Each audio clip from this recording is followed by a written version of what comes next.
What if I told you that the darkness you fear is not your enemy, but your womb? There is a sacred story told in hushed voices across many mystical traditions.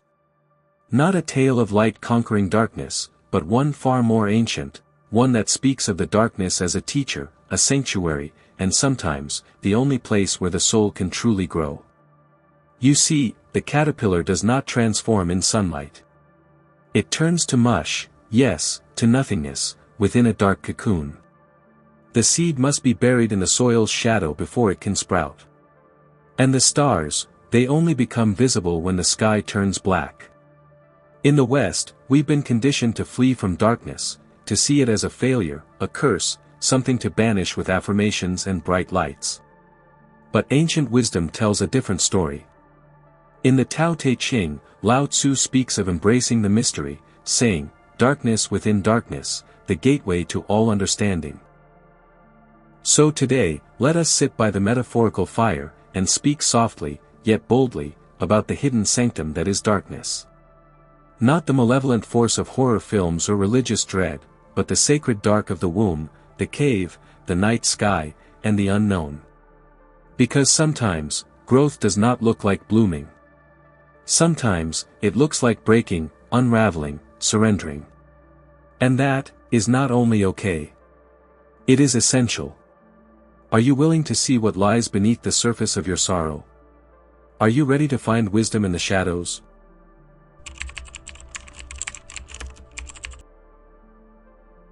In every mystical tradition, Hermeticism, Gnosticism, Sufism, Kabbalah, darkness is not a mistake in the system. It is part of the sacred design. A necessary alchemical phase known to the ancients as nigredo, or the blackening. The Hermetic sages of Alexandria taught that before the gold of the soul can be purified, it must be broken down in the furnace of shadow. The Gnostics spoke of kenoma, the spiritual emptiness that precedes fullness, as a divine doorway. Even the mystical Sufis, followers of Rumi and Hafiz, danced into the night with joy, singing, "Don't turn away. Keep your gaze on the bandaged place. That's where the light enters you." Why do these teachings keep returning to the dark? Because transformation demands dissolution. It is in the darkness that our illusions dissolve, illusions of control, of permanence, of ego. The ego is terrified of the dark because it cannot perform there. It cannot control the unknown. And yet, the soul rejoices, for in that black void lies infinite possibility. The seed does not scream when it cracks open beneath the earth. It surrenders. It trusts that the descent is not a death, but a preparation. The Kabbalists call this the process of tzimtzum, a divine contraction, where even God withdraws his light so that creation can emerge. Darkness, then, is not the absence of divinity, but the preparation for its arrival. What if your current confusion is not a mistake, but a sacred compression? A spiritual chrysalis? There is no blooming without burying. And the darkness is where the roots grow.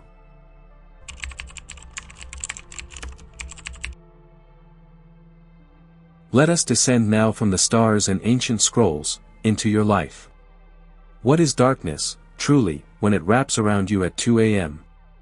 It might look like grief, depression, anxiety, confusion, the ending of a relationship, the crumbling of an identity, the sudden silence of meaning.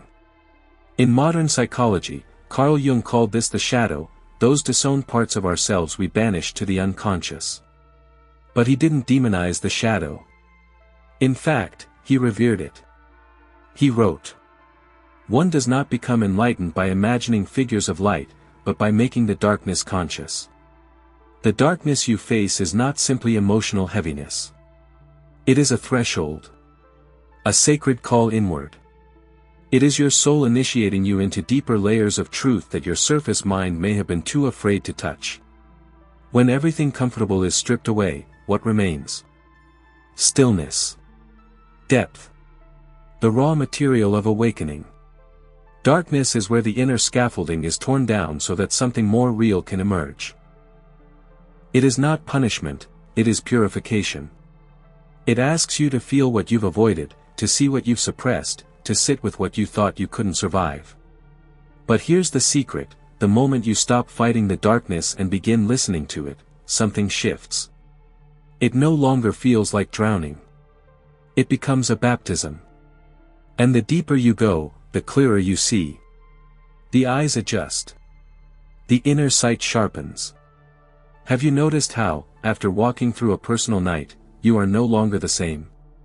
That you've acquired some silent wisdom, a softness, a depth. This is the gift. This is how the soul is tempered like steel in the forge of fire and shadow. You do not walk alone through these valleys. Every mystic, every awakened one, has been there. And they left breadcrumbs, poems, teachings, whispers, for you to follow.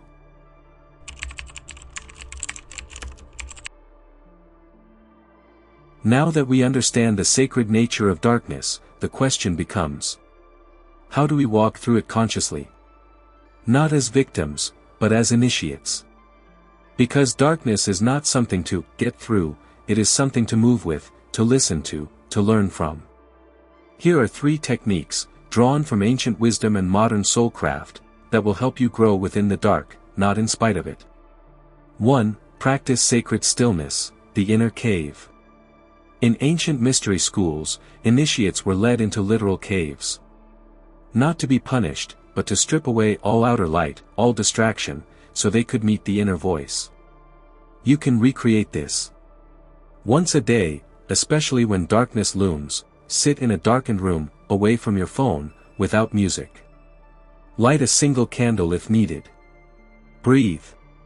Let the silence speak. You are not looking for answers. You are creating the conditions for wisdom to surface. This is not passive. This is spiritual listening. The Sufi mystic Al-Ghazali said, "Silence is the sleep that nourishes wisdom." 2. Dialogue with the shadow, the hidden ally. Inspired by Carl Jung and shamanic traditions, this is a powerful ritual. Take a journal. Write a letter from your darkness. Give it a voice. Let it speak. Ask: what do you want me to learn? What part of me have I abandoned? What gift are you trying to bring? You will be shocked at what emerges.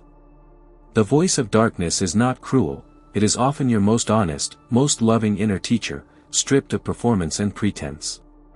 3. Ground through ritual, anchor the soul. During times of darkness, the psyche craves rhythm.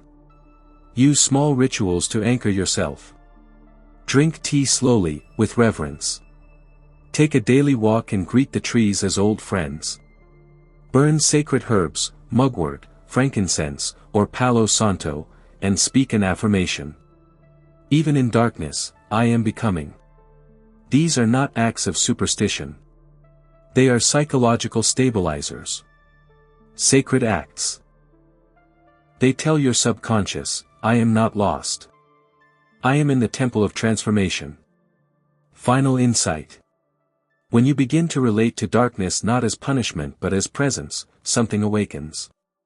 You walk not with fear, but with reverence. And that shift alone transforms the entire journey. You are not broken. You are becoming. You are not failing. You are forming. This is not the end. It is the deep beginning.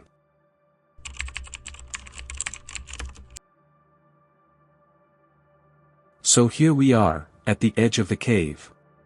Not with torches raised in defiance, but with open hands and softened hearts. Because now we see. Darkness is not where the light dies.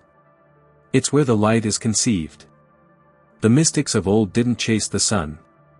They entered the tomb and found it empty. They wandered into the night and heard the stars singing. In ancient Egypt, the goddess Nut swallowed the sun each evening, not to destroy it, but to rebirth it at dawn. In Tibetan Buddhism, the bardo, the liminal void between lives, is not seen as a terror, but a space of infinite potential, where liberation becomes possible. You, too, are in such a space when darkness visits. And what emerges on the other side? Not the same version of you. You walk out of the dark not more perfect, but more true. Not more certain, but more awake. With deeper eyes. A wiser heart. A softer strength. So next time the night comes, and it will, don't run. Instead, bow. Welcome it as an old, sacred teacher returning. Whisper to the night, I am listening. And wait for the sacred to answer back. Remember, the womb is dark. The soil is dark. The chrysalis is dark. And from them all, life is born. So too, from your darkness, you are being born again. If this message touched something ancient in you, let it breathe. Let it root. Subscribe to this channel for more transmissions from the edge of the seen and unseen. Cyclone and share this with someone who may be walking through their night. They don't need to walk it alone. Until next time, walk gently in the dark. For the light is already within you.